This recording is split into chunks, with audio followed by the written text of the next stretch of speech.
Hi friends, இந்த வீடியோவில் என்ன பார்க்க போகிறோன்னா ஒரு சூப்பரான கிச்சனுக்கு ரொம்பவே யூஸ்ஃபுல்லான ஒரு 4 டிப்ஸு தான் வந்து இந்த வீடியோவில் உங்களோட ஷேர் பண்ணிக்கிறேன்.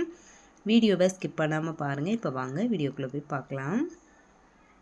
ஃபர்ஸ்ட் இப்போ என்னென்னு பார்த்தீங்கன்னா, நம்ம புது பாத்திரம்லாம் வாங்கினோன்னா அதில் இருக்க ஸ்டிக்கர் வந்து எடுக்கிறதுக்கு கொஞ்சம் கஷ்டமாக இருக்கும். அது வந்து எப்படி ஈஸியாக எடுக்கிறது அப்படின்னு சொல்லிட்டு இப்போ பார்க்கலாம். நான் வந்து குக்கர் தான் எடுத்திருக்கேன். லைட்டாக வந்து சூடு பண்ணிக்கோங்க. சூடு பண்ணிவிட்டு ஒரு கத்தியை வச்சுட்டு எடுத்தோம் அப்படின்னாலும் இந்த மாதிரி ஈஸியாக வந்துடும். ரொம்ப கஷ்டப்பட வேண்டியதுலாம் இருக்காது. அதே மாதிரி பாத்திரம் பாருங்கள் எவ்வளோ க்ளீனாக இருக்குன்ட்டு. இந்த டிப்ஸ் வந்து எல்லாருக்குமே யூஸ்ஃபுல்லாக இருக்கும். இந்த டிப்ஸை வந்து நீங்கள் எல்லா பாத்திரத்துக்குமே யூஸ் பண்ணலாம். ஸ்டீல் பாத்திரம் எல்லாத்துக்கும், பிளேட்டு, கிளாஸு அந்த மாதிரி எல்லாத்துக்குமே யூஸ் பண்ணிக்கலாம். கண்டிப்பாக ட்ரை பண்ணி பாருங்கள். அடுத்த டிப் என்னென்னு பார்க்கலாம். நம்ம வீட்டில் வந்து பருப்பு, உளுந்து இது எல்லாமே ரொம்ப நாளைக்கு ஸ்டோர் பண்ணி வச்சுருப்போம். அது வந்து சீக்கிரமாக வண்டு பிடிக்காமல் இருக்கணும் அப்படின்னா என்ன பண்ணுறதுன்னா, ஒரு பிரிஞ்சி இலையும் ஒரு காஞ்ச மிளகாவையும் போட்டு வச்சுருங்க. அது எவ்வளோ நாள் ஆனாலும் கெட்டு போகாமல் வண்டு பிடிக்காமல் ஃப்ரெஷ்ஷாகவே இருக்கும். இது வந்து மழை டைமுக்கெலாம் வந்து ரொம்பவே யூஸ்ஃபுல்லாக இருக்கும். கண்டிப்பாக ட்ரை பண்ணி பாருங்கள். அடுத்த டிப்பு என்னென்னு பார்த்தோன்னா, உருளைக்கிழங்கு வந்து சீக்கிரம் முளைக்காமல் இருக்கணும்னா இந்த பூண்டோட நடுப்பாகம் இருக்குல்ல, அந்த தண்டு பகுதி, அதை வந்து உருளைக்கிழங்கோட போட்டு வைங்க. சீக்கிரமாக வந்து உருளைக்கிழங்கு முளைக்காது.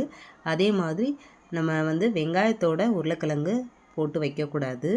இது உருளைக்கிழங்கு வந்து தனியாக தான் ஸ்டோர் பண்ணணும். அப்போ தான் வந்து சீக்கிரமாக முளைக்காமல் ஃப்ரெஷ்ஷாகவே இருக்கும். கண்டிப்பாக ட்ரை பண்ணி பாருங்கள்.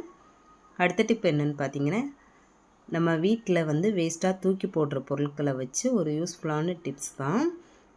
வீட்டில் யூஸ் பண்ணுற முட்டைத்தோடு, வாழைப்பழத்தோல், வெங்காயத்தோல், அப்புறம் பூண்டு தோல் இதெல்லாம் வந்து நம்ம தூக்கி போட்டுருவோம்.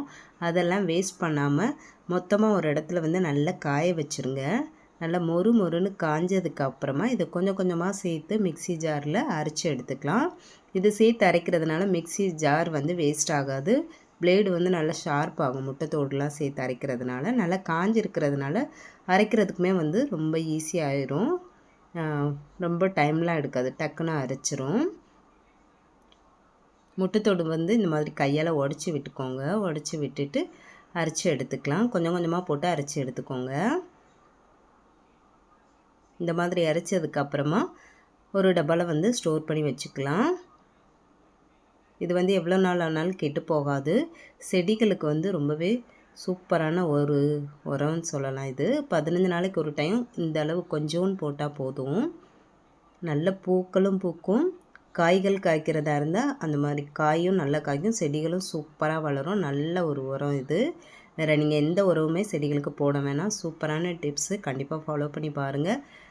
இதில் எந்த டிப்ஸ் உங்களுக்கு பிடிச்சிருக்குன்னு சொல்லிட்டு கமெண்ட்டில் சொல்லுங்கள். இந்த வீடியோ பிடிச்சிருந்தால் மறந்துடாமல் லைக் பண்ணிடுங்க.